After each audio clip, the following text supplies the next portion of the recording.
Hello বন্ধুরা, আশা করি তোমরা সবাই খুব ভালো আছো। আজকের এই ভিডিওটা হতে চলেছে খুবই স্পেশাল, কারণ আমরা যাচ্ছি মালয়েশিয়া। তো দেখতেই পাচ্ছ আমাদের ক্যাব এসে গেছে আর আমরা রওনা দিয়েছি ক্যালকাটা ইন্টারন্যাশনাল এয়ারপোর্টের উদ্দেশ্যে। চলো শুরু করা যাক আমাদের মালয়েশিয়া জার্নি।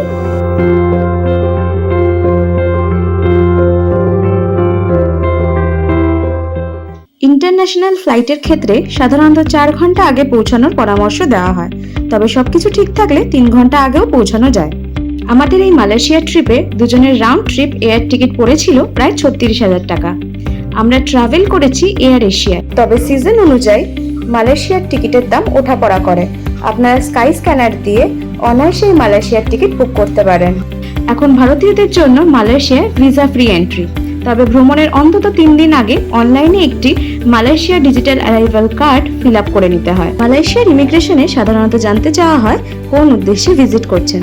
এছাড়া রিটার্ন ফ্লাইটের ticket, hotel booking, Malaysia digital arrival card, travel insurance print copy এবং প্রয়োজনীয় ভ্রমণ সংক্রান্ত ডকুমেন্ট সঙ্গে রাখা ভালো। অবশেষে সেই মুহূর্তে চলে এলো। ওই যে দেখতে পাচ্ছ আমাদের এয়ার এশিয়ার প্লেন এসে গেছে। বোর্ডিং শেষে আমরা প্লেনে উঠে পড়লাম। সত্যি বলতে এই মুহূর্তটার জন্য অনেক দিন ধরে অপেক্ষা করছিলাম। সিটে বসেই মনে হচ্ছিল এতদিনের স্বপ্নটা যেন ধীরে ধীরে সত্যি হলো। কিছুক্ষণের মধ্যে প্লেন আকাশে উড়ে গেল। জানলার বাইরে থেকে রাতের দৃশ্যটা খুবই সুন্দর লাগছিল।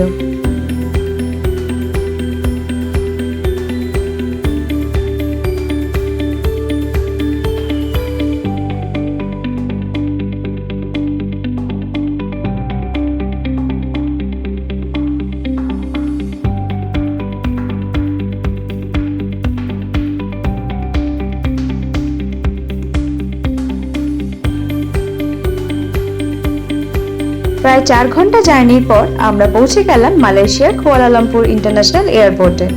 প্রথম দেখাতে এয়ারপোর্টটা দারুণ লেগেছিল। বিশাল, পরিষ্কার আর খুব সুন্দরভাবে সাজানো। এরপর ছিল ইমিগ্রেশন। সব ডকুমেন্ট চেক করে ফিঙ্গারপ্রিন্ট আর পাসপোর্ট ভেরিফিকেশন খুব সহজেই হয়ে গেল।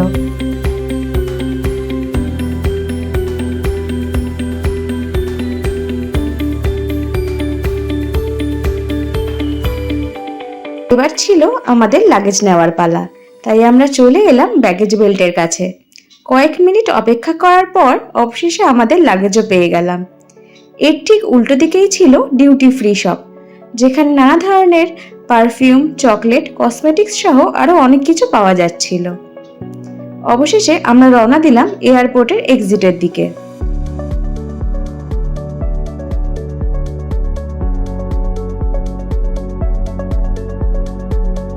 লাগেজ নিয়ে এবার বেরিয়ে এলাম এয়ারপোর্টের বাইরে।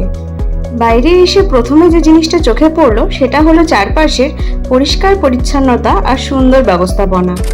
তারপর বুক করা ক্যাবে উঠে রওনা দিলাম আমাদের হোটেলের উদ্দেশ্যে। রাস্তার দুই পাশে সুন্দর সাজানো শহরটা দেখতে দেখতে কখন যে হোটেলে পৌঁছে গেলাম বুঝতেই পারিনি।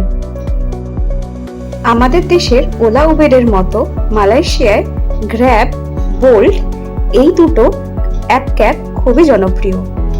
আমরা মোটামুটি গ্র্যাবে করেই অধিকাংশ জায়গা ঘুরেছিলাম। অবশেষে আমরা পৌঁছে গেলাম আমাদের হোটেলে। আমরা মালয়েশিয়াতে কুয়ালালামপুরে থাকার জন্য বুক করেছিলাম প্যালেস হোটেল। প্যালেস হোটেলটি লিটল ইন্ডিয়া নামক একটি জায়গায় অবস্থিত।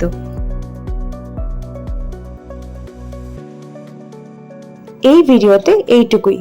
পরের ভিডিওতে তোমরা দেখতে পাবে আমাদের কুয়ালালামপুর ভ্রমণের গল্প। আজ তাহলে আসি।